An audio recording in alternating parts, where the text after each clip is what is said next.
Because of the rough start to 2024, a lot of people seem to think a crash is coming, and I gotta say, some things are lining up for just that to happen. It is a possibility. But the question you need answers to is not if a recession is coming or not, because sooner or later there will be another recession. It's not if the stock market crashes, because the market crash cycles seem to be accelerating, so you will get one of those eventually too. The question you need answers to is exactly what to do about it, and that is exactly what we will answer today, so you are 100% prepared. No hype, just the truth, so make sure you like the video if you like the truth without the hype. And the pinned comment down there will be for my new channel covering early retirement and financial freedom, so check that out if you're looking for the truth about that as well. Now, if you've been watching my channel for any length of time, you know I could care less about making short-term predictions. I really hate doing them. Everybody was basically guessing a recession was coming last year until it didn't happen. So I'm sure there's folks out there that are guessing it's going to happen this year, right? Same with a market crash. We actually got one in 2022, but yet those people just couldn't help themselves. I mean, in October, at kind of the lows back then, they were saying that was just the beginning. It was going to get a lot worse, so don't invest. And of course, that didn't happen to end the year out. So then it was the big crash was just delayed, and it was coming in 2023. And guess what happened?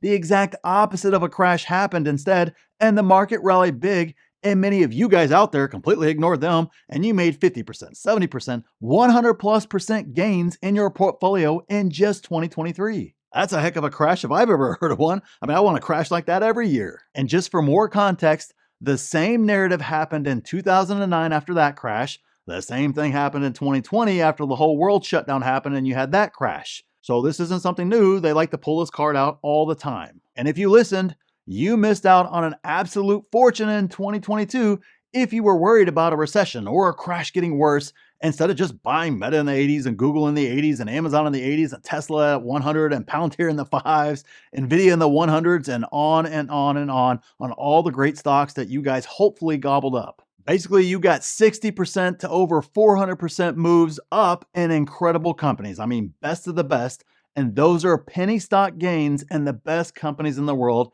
And that is why I put more money in the stock market ever in 2022 after basically 20 plus years of doing this.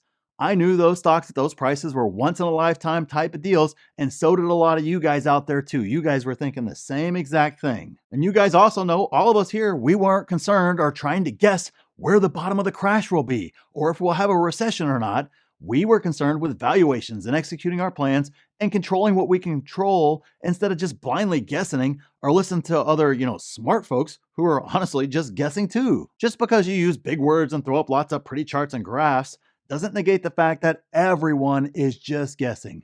We are all guessing in the end. Nothing confirms anything on any of this. So because it's all a guess and we can't confirm anything, these are the 5 steps I take to avoid buying the hype run-ups like we got last year and put myself in an even better position to take advantage once again if a crash or a recession or whatever craziness YouTube and the media comes up with hits. We are 100% ready to take advantage. So step number 1 is do evaluation. Look, I'm not going to say that my group's right for everyone because it's not right for everyone. We absolutely discuss it in there. We get deep on it in there, but you got to learn it. So forget about that. Just Google it. Jump into another group and learn it.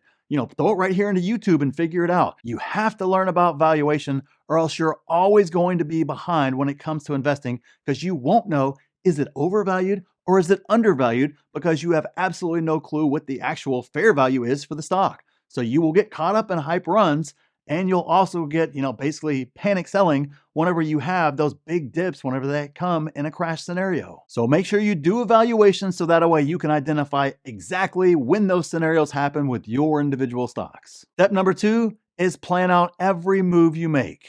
Look, you don't want to wait until we're in a crash scenario or a crazy black swan event happens before you make decisions on exactly what to do, exactly how many shares you want to buy, and exactly what stocks you want to buy. You want to plan that out when there's no emotions, no craziness, no media going crazy, YouTube going crazy, social media going crazy, family going crazy, friends going crazy. You want to make those decisions well in advance, so when those times come, you can just lean on that plan and just execute. Because remember, we're all guessing, right? I don't know what the future holds. I didn't know if I bought Meta in the 80s, if it was going to 60. Same with Tesla at 100. I remember when we were talking about making those buys and we started making those buys, The vast majority of actual Tesla bulls in a lot of cases were saying it was going to 80. Some of them even had it all the way down to 60. I don't know. I didn't know if that was true or not. Might very well have been correct. I don't know. I wasn't sitting around trying to guess it. I just knew $100 was a steal deal, $120 was a steal deal, $130 was a steal deal, and I'm going to buy at each one of those levels as it continued to fall. And if it would have gone down to 80, I would have bought more. But my plan told me to execute those buys despite the fear, despite the unknown, despite everything else. And that's because I said it long before the fear ever kicked in, long before it ever happened. I didn't need to guess anything. I just needed to execute. Step number 3 is pull cash while runs are happening. Hey, we had a perfect example of this in 2023. Stocks started running and a lot of them had incredible runs, which meant I needed to be patient.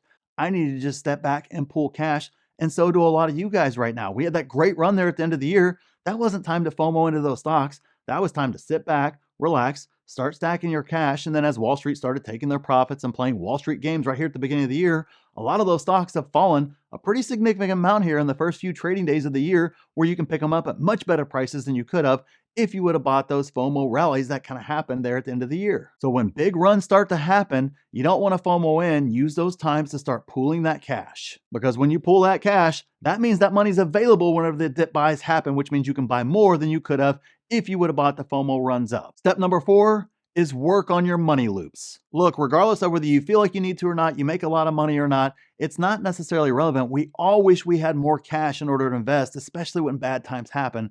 So I am constantly working on my money loops through investments, through businesses, through other business opportunities that I have way outside of anything you guys see here. I am constantly working on those. So I have more available cash this year than I had the prior year. And then hopefully that continues each year forward as I continue to work on those money loops. And sure, I understand that when you first start, the money loops make like a $50 difference a month and it feels like absolutely nothing. But if you understand the snowball effect and you understand the kind of the beauty and the math behind compounding, you start to understand that over time, those things start to compound. And even though it looks like not a lot right here, you get 2 decades down the line like I am in that journey, and it turns into a lot of money on the other side there. So work on those money loops, because there's always going to be drama. There's always going to be another crash. There's always going to be another recession. And each and every single one of those times, you'll be glad that you worked on your money loops, regardless of what was going on in the market, because you'll be further down that trail. And number 5, pounce when the fear is high. I don't know what else to tell you guys, but you can look at every single chart, take your pick, and it doesn't matter. When the fear is high around the stock market in general, that right there are always the best times to buy stocks. Doesn't mean you always pick the right stock. Doesn't mean you guess the bottom or anything else like that. Nobody knows any of that sort of stuff. But what I can tell you is great time to buy stocks was in 2022, wasn't it? Great time to buy stocks was in 2008, 2009, after the market completely cratered, right? 2010, 2011. Those were all great times to buy stocks. And during every single one of those times, the fear was incredibly high around the stock market, the economy, and everything else. So when the fear is the highest, that's when it's time to pounce. And if you want help with any of the concepts we talked about today, make sure you check out the pinned comment for the Market Insiders private group, where you can absolutely see all my buy and sell alerts in real time. You can see my watch list complete with price targets. You can take 5 courses for free. You can use our stock analyzer tool for free. You can be a part of the best 6, 7, and 8-figure Discord out there, and so much more, guys. We have so much coming to the group. It's almost weekly now. We're making announcements on new things that are coming for group members. So make sure you check out the pinned comment down there and see if a membership's right for you. And click this video here if you want to see exactly what I'm buying in this market. And click here to see my exact plan for this market. So thanks for watching, and we'll see you in the next one.